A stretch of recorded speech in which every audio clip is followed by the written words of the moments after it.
Fui de excursión con mis amigos, pero cuando bajamos de la montaña, el mundo ya no era el mismo. La idea de la excursión surgió de la nada. Éramos un grupo de 5 amigos que habíamos crecido juntos en la misma ciudad, compartiendo aventuras desde la infancia. Mateo, el más experimentado en senderismo, nos convenció de hacer una expedición a una montaña poco transitada, un reto para probar nuestros límites y desconectarnos del mundo por un par de días. No nos imaginábamos lo que nos esperaba. El viaje comenzó como cualquier otro. Nos abastecimos de provisiones, tiendas de campaña y equipo de supervivencia. La caminata de ascenso fue agotadora pero emocionante. Nos detuvimos en varios puntos para tomar fotos y disfrutar del paisaje. La cima nos recibió con una vista impresionante, un espectáculo natural que justificaba cada gota de sudor derramada en el ascenso. La sensación de logro era indescriptible, y por un momento nos sentimos en paz, como si el mundo entero nos perteneciera. Decidimos acampar allí una noche antes de descender al día siguiente. Encendimos una fogata, contamos historias y nos reímos como solíamos hacerlo en nuestra adolescencia. En algún momento de la madrugada, el viento comenzó a soplar con una fuerza inusual. Las llamas del fuego danzaban de una manera extraña, como si algo invisible soplara sobre ellas. Entonces, sin previo aviso, la fogata se apagó de golpe, sumiendo todo en una oscuridad opresiva. Nos quedamos paralizados. Encendimos nuestras linternas, pero el ambiente se sentía diferente, cargado, pesado. No era solo el frío de la montaña, era algo más. Esa noche dormimos inquietos. Extraños ruidos se mezclaban con el viento, como murmullos lejanos que no parecían provenir de ninguno de nosotros. A veces parecía que alguien caminaba alrededor de las tiendas de campaña, pero al asomarnos, no había nada. Aunque nos sentimos incómodos, decidimos ignorarlo, atribuyéndolo a nuestra propia paranoia. A la mañana siguiente, el cielo estaba despejado, y sin más demora, emprendimos el camino de regreso. Pero algo no estaba bien. Nos sentimos cansados, como si no hubiéramos dormido en días. La caminata se sintió extrañamente larga, como si la distancia hubiese aumentado. Al llegar a la base de la montaña, nos dimos cuenta de que algo no estaba bien. Las casas y carreteras parecían iguales, pero había una extraña sensación en el ambiente. El pueblo que recordábamos parecía diferente. No en su estructura, sino en la manera en que las personas nos miraban. Nos observaban como si fuéramos forasteros, como si nunca nos hubieran visto antes. Fuimos a una gasolinera para comprar agua y algo de comer. Al entrar, el cajero nos lanzó una mirada confusa. Nos pidió identificación al pagar y, cuando vio los nombres, su rostro se tornó pálido. Nos dijo que debíamos estar bromeando. Que nuestros nombres aparecían en las noticias. Que habíamos estado desaparecidos por años. Nos reímos, pensando que era una broma de mal gusto, pero al ver las fechas en los periódicos y en nuestros teléfonos, el pánico se apoderó de nosotros. Según los registros, habíamos desaparecido hacía 5 años. Ninguno de nosotros recordaba haber estado en otro lugar que no fuera aquella montaña, y para nosotros, solo habían pasado 3 días. A partir de ese momento, nuestra existencia se convirtió en un enigma. Nuestras familias no nos reconocían. Nuestros hogares estaban ocupados por otras personas. Era como si el mundo hubiera seguido adelante sin nosotros. Y lo peor era que, mientras más intentábamos entender lo que había sucedido, más preguntas surgían sin respuesta. Algunos de nosotros comenzamos a notar cambios en nuestras memorias, pequeños vacíos que antes no estaban ahí. También nos dimos cuenta de que nuestras fotos antiguas en redes sociales habían desaparecido. Intentamos buscar ayuda, contactar con la policía y las autoridades, pero para ellos, éramos solo un caso sin explicación. Las noticias hablaban de nuestra desaparición, pero nadie tenía una pista sobre qué había ocurrido. ¿Cómo podíamos haber estado perdidos durante tanto tiempo sin recordar nada? ¿Dónde habíamos estado todo ese tiempo? Y lo más inquietante, si realmente éramos nosotros, ¿qué nos había traído de vuelta? Actualización 1. Intentamos volver a la normalidad, reintegrarnos a la sociedad. Algunos de nosotros conseguimos trabajos, otros trataron de contactar a amigos del pasado, pero todo era extraño. La gente nos miraba con desconfianza, como si no fuéramos los mismos. Incluso nuestros cuerpos parecían haber cambiado. Teníamos cicatrices que no recordábamos haber recibido, y a veces nuestras voces nos sonaban ajenas.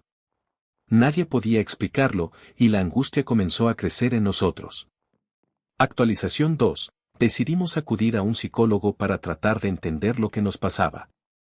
Nos dijeron que podría ser un caso extremo de amnesia disociativa, que nuestras mentes habían bloqueado los recuerdos de esos 5 años por algún trauma severo.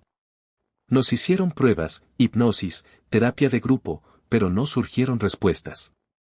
Solo nos quedaba una pregunta: si había algo que nuestra mente quería olvidar, ¿por qué entonces todos soñábamos con la montaña cada noche?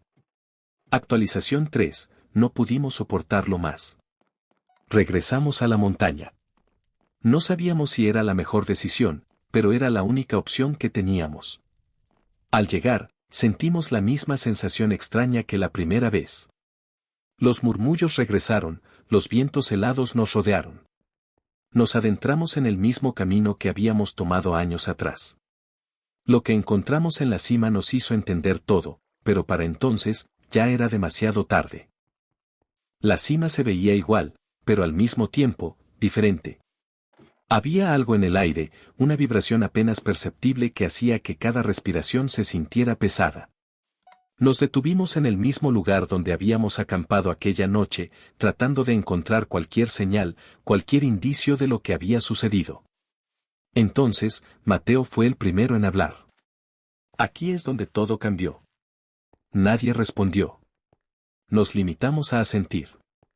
Nos sentíamos inquietos, como si estuviéramos repitiendo un ritual que no comprendíamos del todo.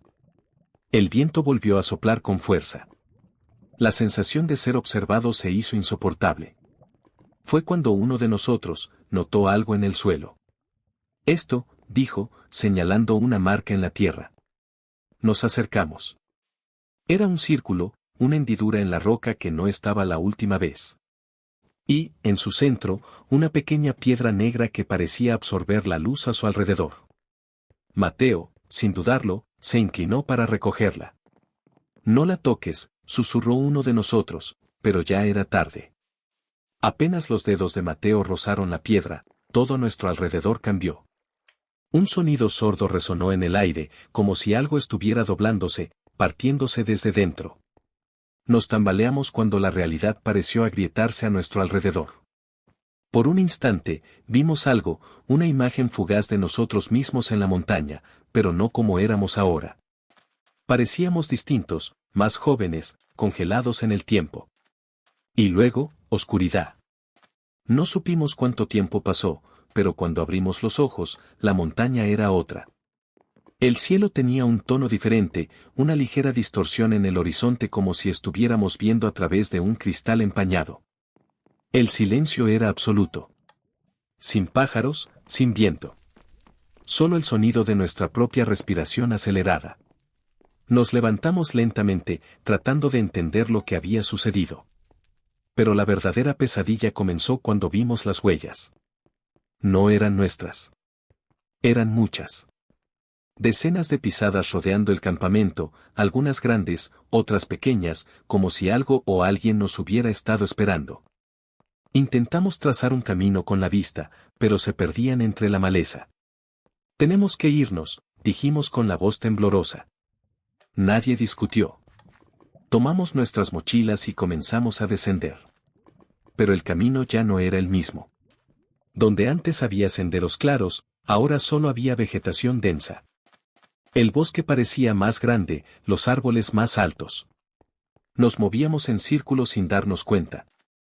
El sol no cambiaba de posición, como si el tiempo estuviera detenido. Entonces, escuchamos las voces. No eran murmullos esta vez. Eran claras. Voces idénticas a las nuestras. Llamándonos por nuestros nombres. Nos detuvimos en seco, con la sangre helada. Desde los árboles, vimos sombras moviéndose. Figuras que se parecían a nosotros. Caminaban de manera errática, como si sus cuerpos no fueran completamente suyos. No podíamos ver sus rostros, pero sabíamos que eran nuestras propias siluetas. ¿Qué está pasando?, balbuceó. No estamos en el mismo lugar, dijo Mateo, apretando la piedra negra en su mano. Creo que nunca volvimos realmente. Las figuras comenzaron a acercarse. Una de ellas, que tenía la misma complexión que Paula, extendió la mano hacia ella. Paula gritó y echó a correr, pero la figura también lo hizo, imitando sus movimientos como un reflejo distorsionado. Corrimos sin rumbo, sin saber si escapábamos o nos adentrábamos más en la trampa. Los árboles parecían moverse, cerrándose alrededor de nosotros. Entonces, en medio del caos, alguien gritó. Era mi propia voz, pero no era yo quien gritaba. Me giré, y ahí estaba yo, mi otro yo, observándome con una sonrisa que no reconocía. Y entonces lo entendí. No habíamos estado perdidos 5 años. Nosotros nunca habíamos regresado. Los que volvieron al pueblo, no éramos nosotros. Éramos ellos.